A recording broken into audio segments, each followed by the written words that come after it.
আসসালামু আলাইকুম। আশা করি সকলেই ভালো আছেন।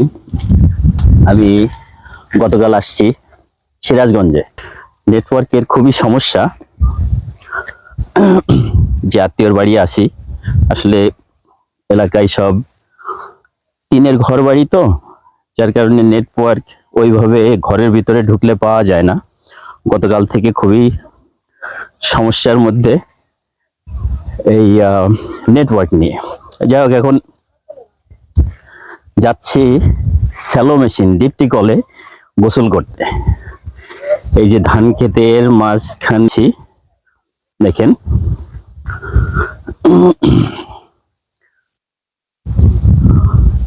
চারিদিকে শুধু সবুজ আর সবুজ।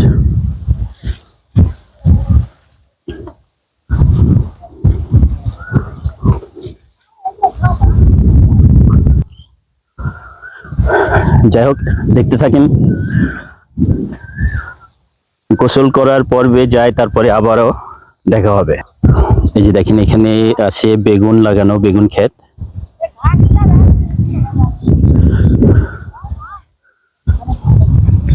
বেগুন ক্ষেতের মাঝে আসলে এখানে আছে বেগুন ক্ষেত, সাথে ঘাস আছে এবং মাঝে মাঝে লাল শাক বোনা আছে।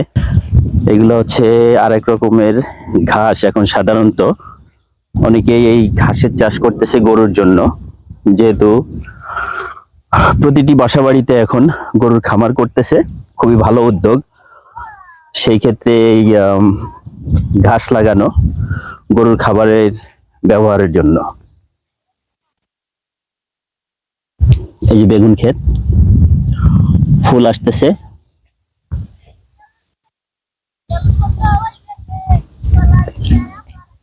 বেগুনও ধরেছে।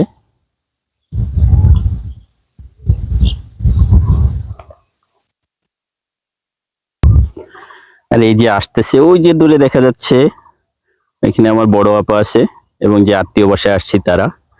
আমরা সকলেই যাচ্ছি মাঠের মধ্যে স্যালো মেশিনে গোসল করব। তাই আসলে এই পরিবেশটা খুবই মনোমুগ্ধকর, শুধু সবুজ আর সবুজ। ধান কিরে, ছাতি উল্টে গেছে।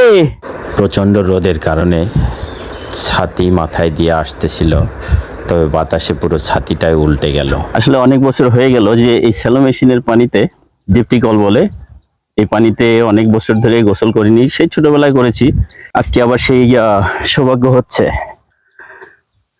সেই পানি, সেই ছোটবেলার কথা মনে পড়িয়ে দিল। এই পানি দেখলে আসলে পানির মধ্যে নামতে মন চায়।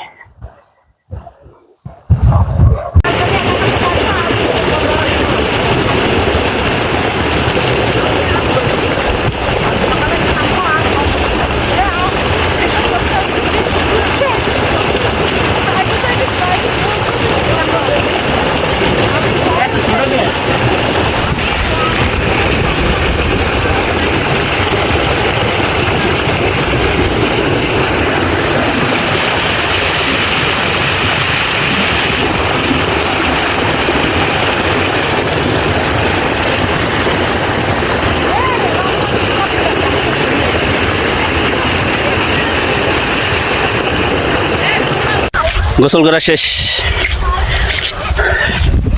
অনেকক্ষণ গোসল করলাম স্যালো মেশিনের পানিতে।